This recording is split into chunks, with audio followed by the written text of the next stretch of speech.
The significance of him taking a weapon is he was not leaving without the money. If that person did not cooperate with him at that time, Glen would have probably killed him. This other article is from the first time that Glen had got in trouble, and the police offered him a way out. It was 21 people were indicted on drug charges in one night, and all charges were dropped on Glen, which taught him that he could get away with doing anything he wanted as long as he cooperated with the police on the other side. I've got to know him pretty well. The people in my unit knew him pretty well. Glen was a really smooth talker. He was a likable guy. He was a drug user himself, so a lot of people had sold to him in the past. Glen was the one that approached the narcotic unit wanting to be able to work undercover.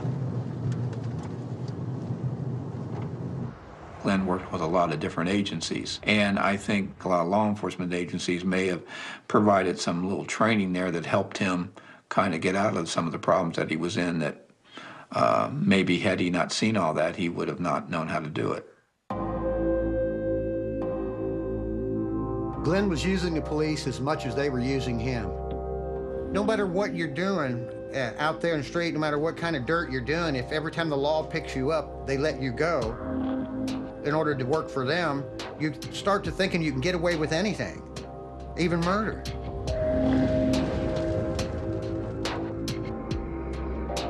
Glen played both sides of the law for 10 years. The cops never had a clue about the demons dwelling inside my brother. When me and Glen were young, I'd gotten hold of a deck of tarot cards, and we played with them a great deal. One night in Wayne Park up the street from here, the cards kept telling a bad story. The Tower of Destruction over and over again, the death card, terrible things that were going to happen to us. Both was very young.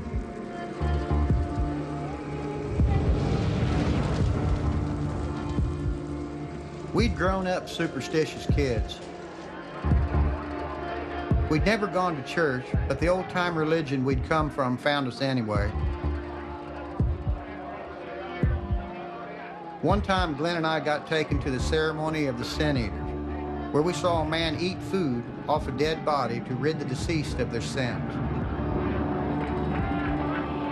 We got to know about serpents, about Satan, demons.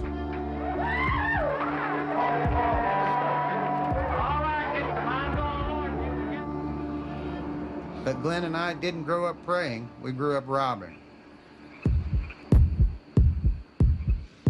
Maybe it ain't so surprising that when the chance came our way in our 20s, we were tempted to call up a demon for ourselves. We'd had a couple beers, so we start chanting. It was like it uncontrolled, like it kept coming faster, faster, and faster. It's like you can't shut up, right? And then all at once you felt it was like claws, insect tentacle claws that clawed in your mouth, down your throat, and inside you, and you could feel it. And all of a sudden, it just stopped. I asked him about, did you feel that crawling in your throat? Glen told me that he wasn't worried about the demon that came in because he figured the one that was already there would take care of it.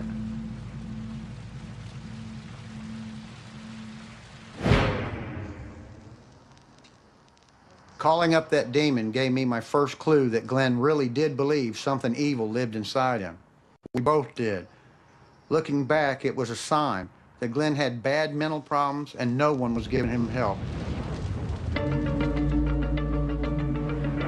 The danger signs were there in 1992 when Glen was back in Hamilton and living with a new girlfriend.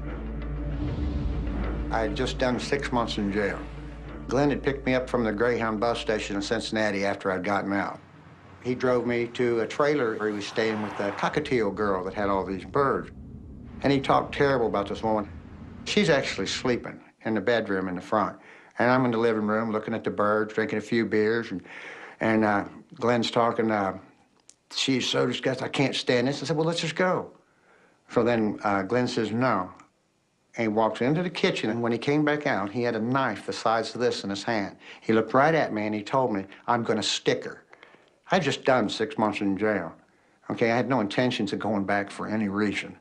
And when I saw him come out with that, I knew Glen was on the edge right then. You could tell in his face, I know him. When he came out with that, I told him no. He said, "No, I'm going to stick her. I'm going to kill her." I said, "No, we're out of here." On the way, he said, "I should have went ahead and killed her. I might as well have got her. I've done about 50 so far." I mean, that sounds really bad right now, but I actually laughed because I didn't blame him, like, right. I thought he was just spouting off, throwing a temper tantrum. And I figured it'd be better to get on the road. As long as you're moving and something to do, you know, you're not thinking about the things that are bothering you so much. So I got him, took a road trip, and we got busy.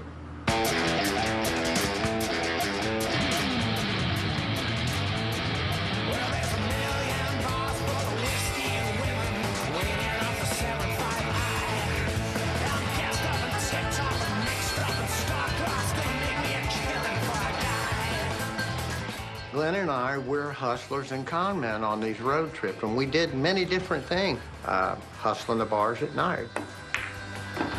And we were doing burglaries during the day between 10 and 2. Glen didn't worry about getting caught. He said, "I'll just stick them." And I said, "No, we don't stick. We don't hurt nobody. You don't have to hurt somebody to make some money." That winter, we headed south, crossing one state line after another. We had to jump on the law, and we were making crime pay.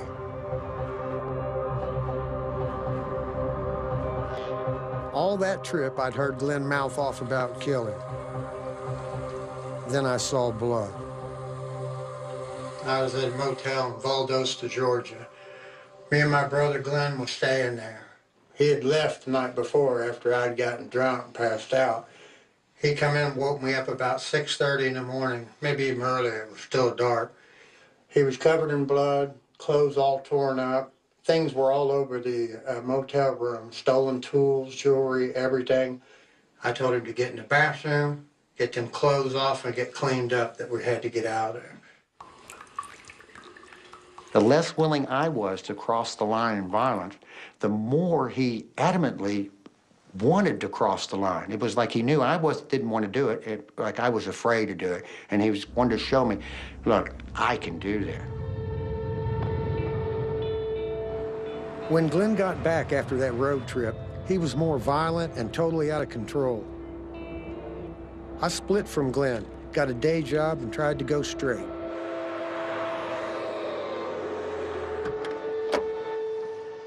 When I worked at a donut shop in Covington, Kentucky, one evening late at night, Glen came to my house, driving a car, yelling up the window for me to come down, because he said he had someone for me to meet.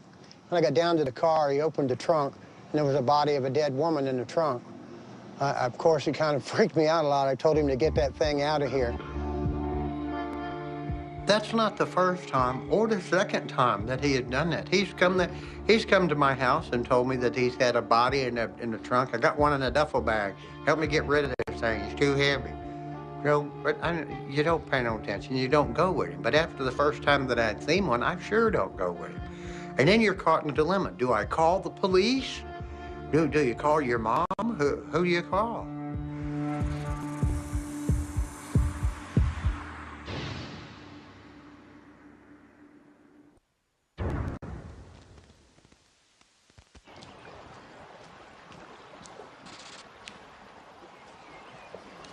At the end of 1993, me and my brother Glen had been cutting tobacco in Kentucky when I got into a fight and went to jail for a couple of months. When I got out, I headed for the hills to our old family farm.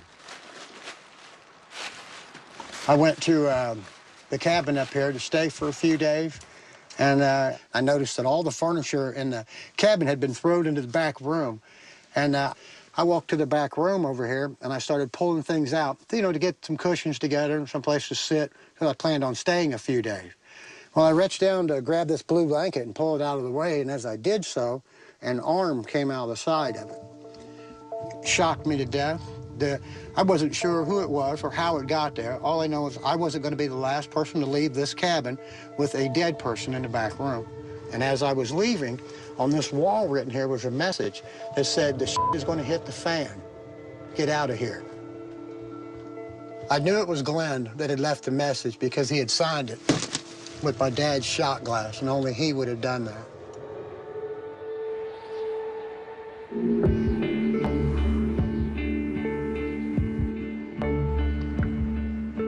After I'd found the body, I'd waited like 12 days trying to figure out what to do. I didn't want to turn my brother in. I even indulged with the idea of going down there and moving the body myself and disposing of it. Glen was my partner in crime for many, many years, and he was the closest person in my family that there ever was.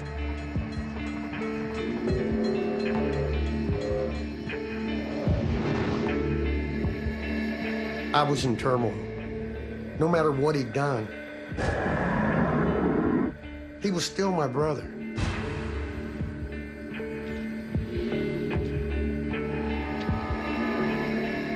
I soon found out that body belonged to Mark Peters. Mark was a friend of my mom. To help my mom out, Mark had offered Glen a place to stay in his own home. Soon after Glen moved in, Mark went missing.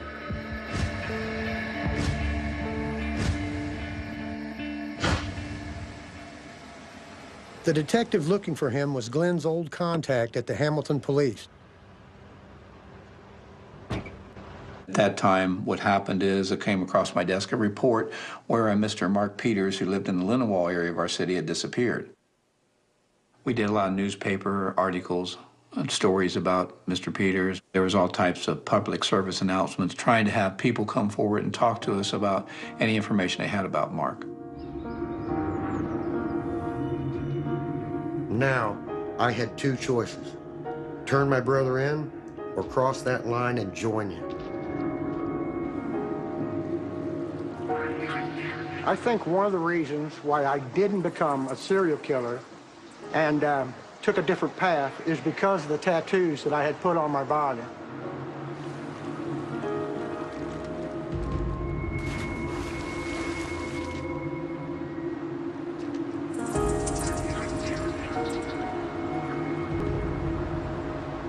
Many years ago, there was an incident in my life where I hurt somebody real bad and I could have killed them. A friend of mine done tattoos. I had him put a 13-inch dragon on my right arm that represents the great dragon, the serpent from the Old Testament, the devil, evil. I'd had a tear put on my left arm. It's a ball of fire with a demon coming out of it. That's to remind me of what happens when this takes over. And the only outcome once this happens is death. That's a constant reminder every time I look in the mirror that that's exactly what happens every time this gets in control of somebody's life. My brother had a tattoo of his wife, Debbie, on his hand, but all it did was remind him constantly of what he's lost, his kids, his wife, his house. So it was real easy to follow evil. He followed it until that was too powerful. That was all he had. It's very easy to get lost down a road of temptation and evil because they'll suck you in like it's heaven there. Well, I knew Mark Peters. I liked him. I'd made a conscious decision that I didn't want to walk down this road anymore.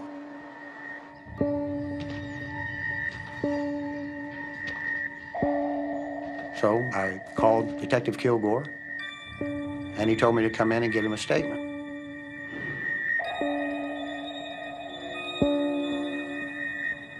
Clay had an extensive criminal background, had been in a lot of trouble over the years. I was familiar with him, and I was a little dubious about the information he would provide. But in this particular case, you know, we had no other leads, and we felt it was important that we talk to him.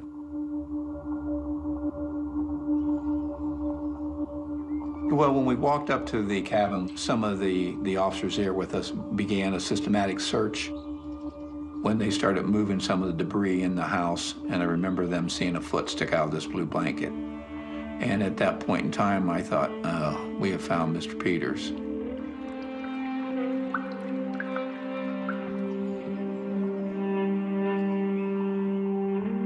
Over the the years, Clay and Glen were very close.